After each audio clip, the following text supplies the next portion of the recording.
Donald Trump says U.S. forces will end operations in Iran very soon and could be gone within 2 to 3 weeks. It's the latest timeline for withdrawal set by the U.S. president. Speaking at the White House, Trump said Tehran does not have to make a deal for the U.S. to end its war. The U.S. will be gone or done with the war in 2 I or 3 think weeks? with 2 or 3 weeks. Not 3 weeks. If it is We'll 3 leave. weeks. No, they don't have to make a deal with me. When we feel that they are, for a long period of time, put into the Stone Ages and they won't be able to come up with a nuclear weapon, then we'll leave.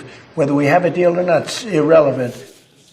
Meanwhile, Iran's Foreign Minister Abbas Araghchi has told Al Jazeera that Tehran has no trust in Washington and no negotiations are happening. Well, after Trump spoke in the Oval Office on Tuesday, the White House made an announcement on X. The press secretary says, tune in tomorrow night at 9 p.m. Eastern Time.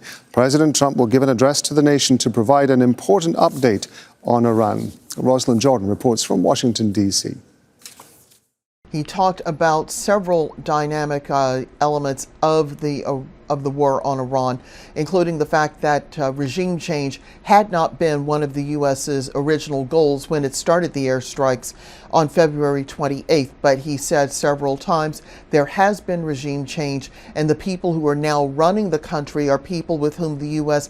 can engage, even though the Iranians insist there are no negotiations underway to end the war.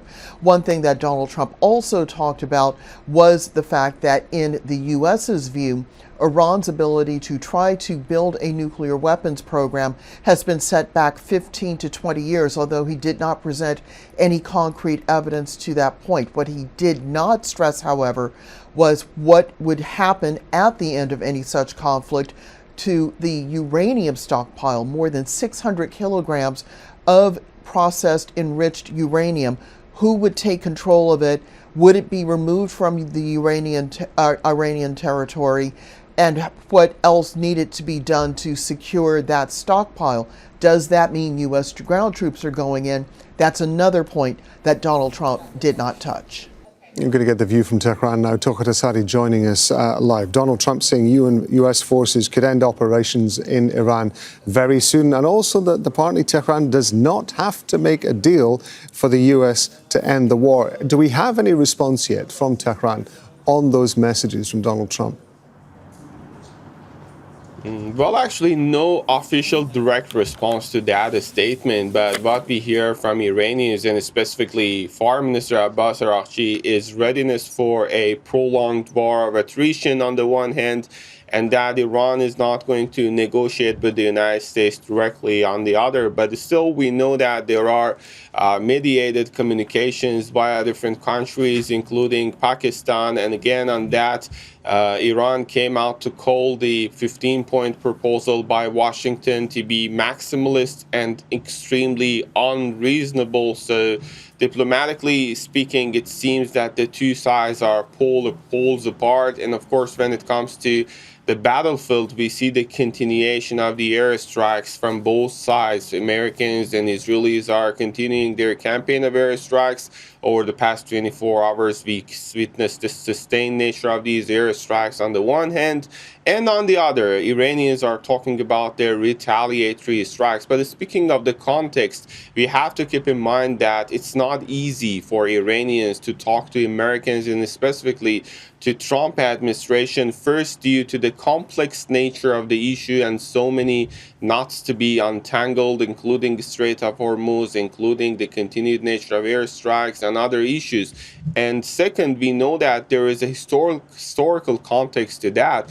Iranians are saying that we were engaged in negotiation with the Americans not once but twice over the past 9 months, and all of a sudden we've faced these airstrikes, and now they're looking for stopping, as we heard from the spokesperson for the government, Fatima Mohajirani, the other day. They're looking for stopping this cycle of war, peace, and war. They're looking for a sustained way of actually guaranteed continued security for the country as one of the key objectives when it comes to a potentiality of diplomatic settlement. In the meantime, Tohid, of course, attacks still going on in Iran. Just bring us up to speed with what we know about those.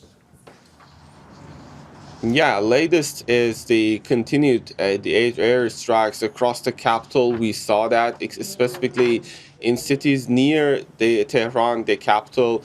In Malard, a residential complex was recently targeted. Also, a few hours ago, an area in downtown Taleghani Avenue was targeted, in which local sources are saying that even the building of former U.S. embassy in Iran has been also impacted, but the scope goes well beyond the capital. We know that in other cities now, specifically steel-related infrastructure is being targeted. We know that again near Tehran, a pharmaceutical company was attacked, Fulad Mubarakeh, which is very important.